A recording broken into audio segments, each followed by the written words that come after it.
articles that have been in the newspaper regarding this information to try to help people understand a little more what's going on. And you know, a lot of times when people come to public hearings, they think, well, the council's already made up their minds, they aren't going to listen. Well, so far no decision has been made. This particular analysis that we're looking at was presented to the council back on February the 9th. And so, you know, that's been quite a few months that's gone on. And I personally haven't made up my mind yet, and I can't speak for the other members of the council, but I think we're still all trying to look at the facts, and we're very appreciative of good, constructive help and comments. And so as I kind of go through this, I want to give you an idea of what's there so that you can try to help us decide what to do. For an overview, I first want to go just briefly over the analysis that was done by Lewis, Young, Robertson, and Birmingham.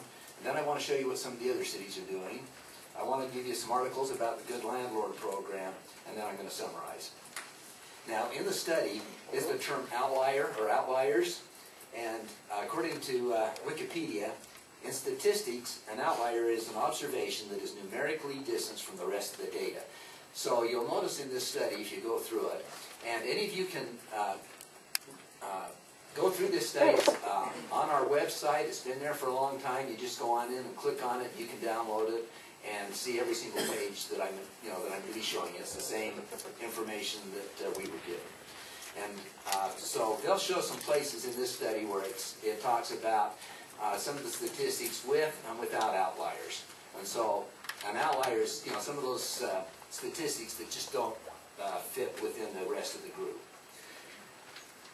When you look at the study, it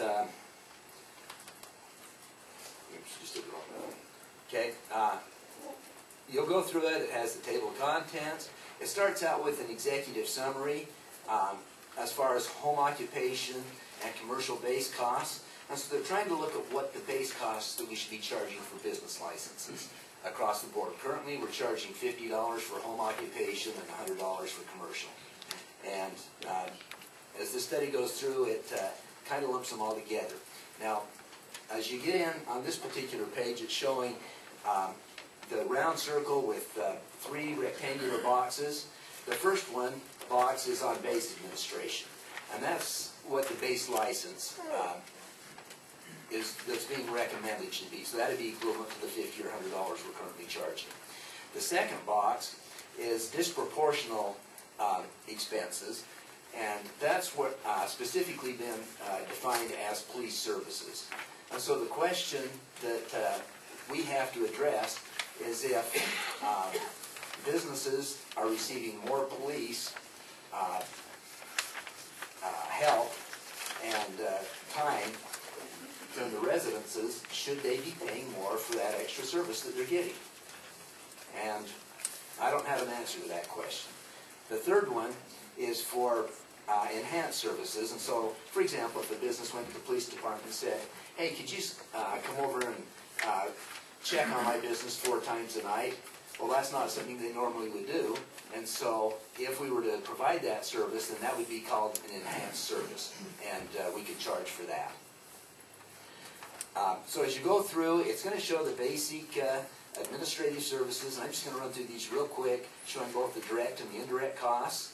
And then as you move through, it's going to come up with the base license cost analysis. And as you come down through, and hang on a sec.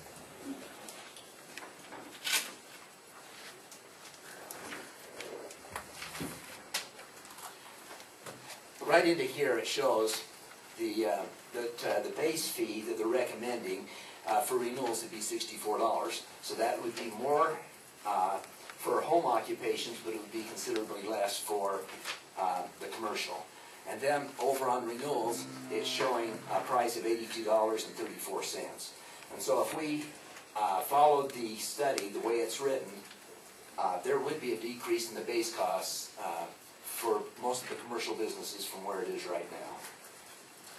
And as you start moving down through it, it breaks a lot of it just into different kinds of businesses, like if you're a solicitor or if it's a temporary business, and so on. they've broken it out into a lot of different areas. If it's a fireworks stand, they're recommending a different cost for those than some others. And then the study then gets into the disproportionate services.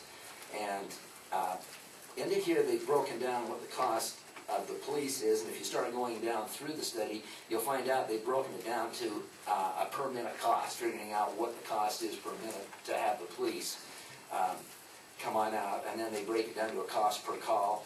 And so in 2008, the cost per calls came out at about $138.66 per call. And then as they get into the study, they actually go through and break it into different categories of businesses. And if you go into the appendix on the very back, it shows the number of police calls that were made to those different types of businesses, how many that were made over those 2 years. Then they break it down again. Then the next part it gets into is into the Good Landlord program, and it talks about, according to what the current state legislation is, how the Good Landlord program law is set up. And of course, you'll find that if you go into the different cities, some are much more strict on the way they've set up their Good Landlord program than others. Some are more friendly, working with the landlords than others. And there's a number of cities that have adopted the Good Landlord program. And one of the things that, as I went through and started looking at some of the other cities, some of the cities have a per employee charge. So part of the business license would be, you know, we're going to charge you a flat fee plus so much for every employee you have. And when the study was done, the firm was instructed that North Ogden does not want to charge a per employee fee. And so that was not added into this study. And then they went on to say that they're relying upon the data they received from the city. Now the data in the study was from 2007 and 2008. The time the study was started was back in 2009, so we didn't have the complete year. And then, of course, they presented the study the first part of February. If you come over then onto the next page, on page 18, it starts to break into what the cost would be and what the revenues would be to the city. And I'm just going to jump over these real quickly. Some of them, to me, I think are very high. I have a hard time with some of them, but from an analytical standpoint, as they did the study, these are the amounts that they're recommending that should be charged if we impose the disproportionate fees. And then it goes in and adds in what the rental would be with the Good Landlord program. They're not showing what it would be without, and they're assuming that all the landlords would participate and in that particular study. And so the base fee would have been similar to what the commercial businesses are of $87, and then a disproportionate fee of $12 if they participate in the Good Landlord program. So, you know, that particular fee did not seem,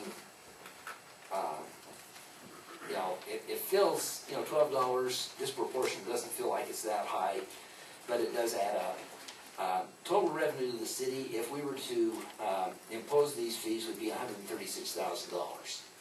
Now, in comparison, last year we tried to hold our rate for property taxes the same. So we didn't lower or raise it, we just kept it the same rate. Kind of like if you compared it to sales tax, we just kept the same rate. And by doing that, it increased the income to our city by $40,000. And a lot of people are unhappy that we just held that rate level. So in comparison, this is quite a bit more income we're talking about than just trying to keep the rates flat. Over in Appendix A, it defines what the different types of businesses are.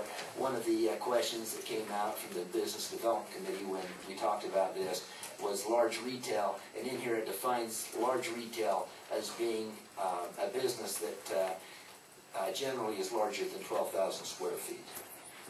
And then over in Appendix B, you can see the number of police calls that were made in 2007 and 2008.